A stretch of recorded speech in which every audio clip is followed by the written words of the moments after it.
What's up, peeps? Let me let's go ahead and get into it, man.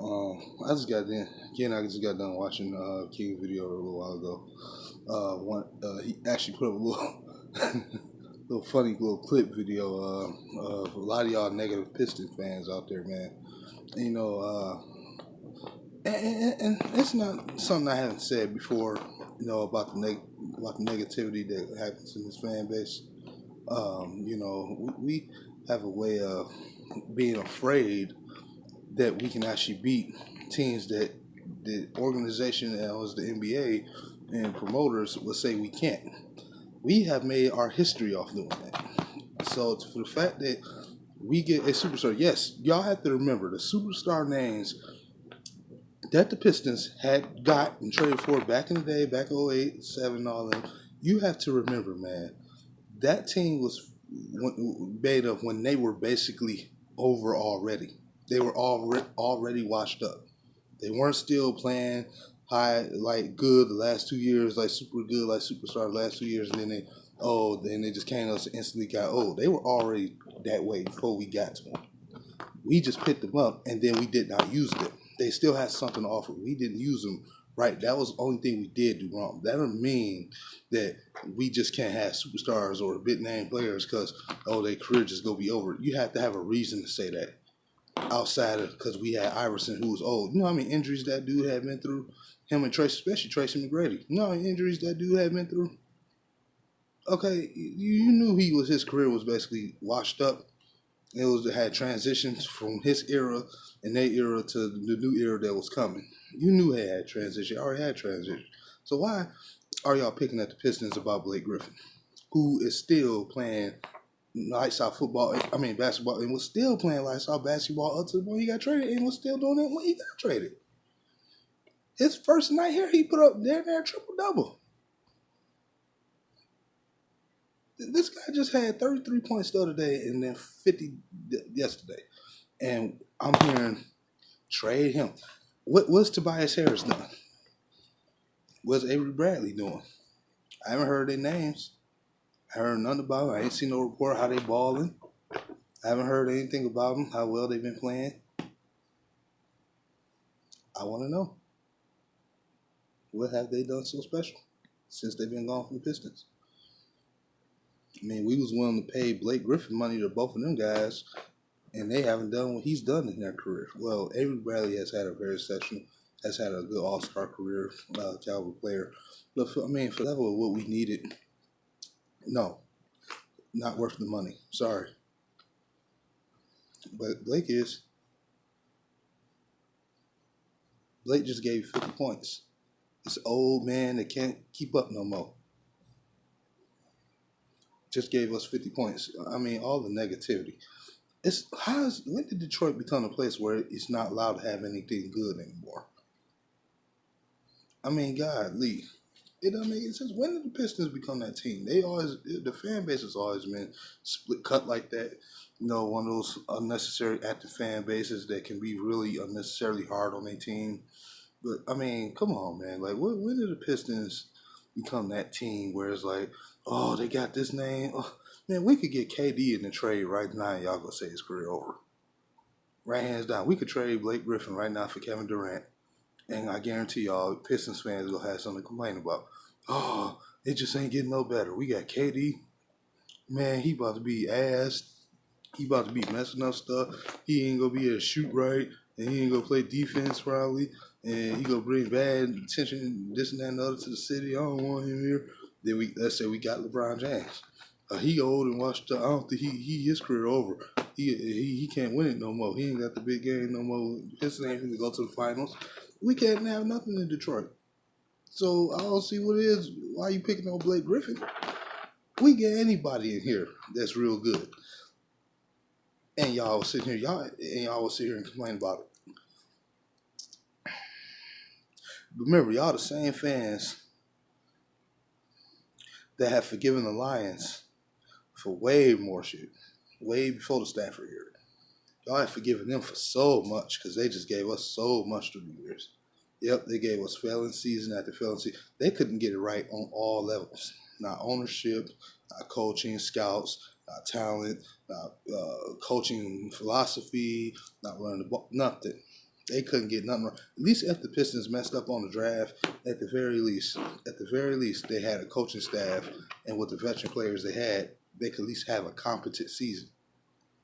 The Lions can't give us that at all. They can't find a decent quarterback. They find a decent quarterback. They can't get no line. They can't. All they had was Jeff Backus for a while, and then Raiola came to the game. They couldn't keep a receiver down. They couldn't keep a decent running back. When we talk about the referees, the Lions had to fist their own shove in the upper organization before they even talk about the referees. You say that for the big games. Lions was never in no position ever to be in a big game. Pistons were plenty of times during this 3 years. They always been in positions like that. You can say that for them. They made risky moves that worked out. They may not have been perfect, but it's a shame that the NBA has got our fan base in such a clutch hold that y'all just so y'all. If I told you right now the Pistons, and I saw into the future that the Pistons going to the finals, and I know who won, but I'm not gonna tell you, y'all would believe that the Pistons lost.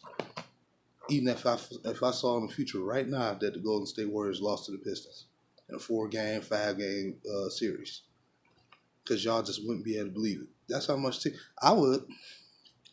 Even if I didn't see it, I would believe it. If somebody else said they saw into the future that we won the finals, I would believe it. Because I know my team and I know this organization. I don't trust our owner too well. I don't like him personally. I don't like Tom Gores, but I do trust the organization. I do trust my team. I do trust those players. These players out here showing y'all they care. Ish Smith is a prime example of that more than anybody else. Because this is a guy who's been criticized for his shooting. This is a guy who's been criticized for his height, his small, his style of playing. And now look at him. He is taking lead. He's acting like a leader out here on this court. I'm not saying the guy out here acting like the GOAT. I'm just saying he out here taking leadership role. He acted. He's not thinking too much. He's not trying to do too much at one go, trying to spin around just to create time to pass the ball. No, he's taking control of scoring, not just shooting threes, but in general. He's confident. He's going up in the paint. He's going where all the action is going, and he's forcing shots, and he's making them. He's forcing layups. He's forcing this. He's making them. He shredded the Chicago Bulls defense. 3 guys, 3 bigger, way bigger than him. Shredded through all of them for practically the game-winning layup. But we still sitting over here talking about how we ain't got nobody on this team to compete with the Lakers. Now, I know it's early. It ain't been 10 games yet. But last I checked, the Lakers are 0-3. Yeah, are the Lakers figuring things out just like us? Yes. Will they be fine? Yes. Will they possibly make it to the Western Conference? Yes, possibly. But I'm just saying, if we were this trash, and I told y'all before, I just said to King on his video, if the Pistons lose Blake Griffin right now for a week, it's not going to hurt the Pistons. This is the same team last year on the Stan Van Gundy that was getting led by Reggie Jackson, Ish Smith, and Andre Drummond. It was winning games, had 7-game winning streaks this year. It was winning them just fine. We will be just fine. Y'all act like it's the end of the world that we got Blake Griffin because his contract. That's all everybody can talk about is his contract. It's like when we get a big superstar, he got to average 20 blocks, 50 points, 30 steals, 30 just to be relevant in the Pistons. Rasheed wasn't a superstar, and he did just fine. He did just fine. He wasn't a superstar. Ben Wallace was sure no superstar. He was a defensive mastermind. When did this 04 team ever had a superstar to win it all and beat a team full of superstars? I'm trying to figure this out. When did this happen? I don't remember us having really no superstars like that on the 04 team. Like when did y'all forget our roots? Blake Griffin he's the perfect superstar for us. He's a guy who's a team player, good attitude, and makes everybody else better, and is willing to do everything he can to make the team better. So quit feeling so sorry for your damn self. Learn to support your team, man. Even if you don't go to the game, fine. At least support them. At least not be negative and spoil it for everybody else. Because you can't get out your way to see that, the Pistons are on a comeback and can make a move. And you just so scared. All you can think is LeBron James and everybody else. That's all you got on your mind, because that's all you see. That's what the media does. It brainwashes people. I hope y'all learn a lesson, man. Before you call something a fail, wait to see what happens. Because right now, Detroit sports have been very good to me over the last week or two. Pistons, Lions waking up. Me waking up with more good news. Lions getting a big name defensive tackle to help them their biggest weakness on the defense against the run. This is what Detroit sports is supposed to be about. This move already make us feel better than what Chicago got of Khalil Mack.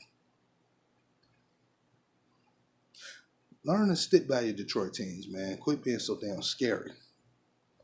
I'm tired of hearing about what else. I'm still hearing about what Mason Crosby made them kids. I'm still hearing that.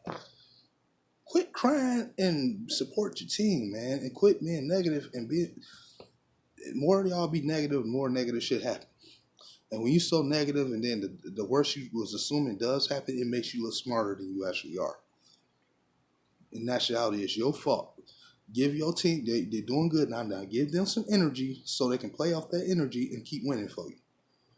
Maybe that helped us produce a winning season because I sure remember it was like that in 04. Peace.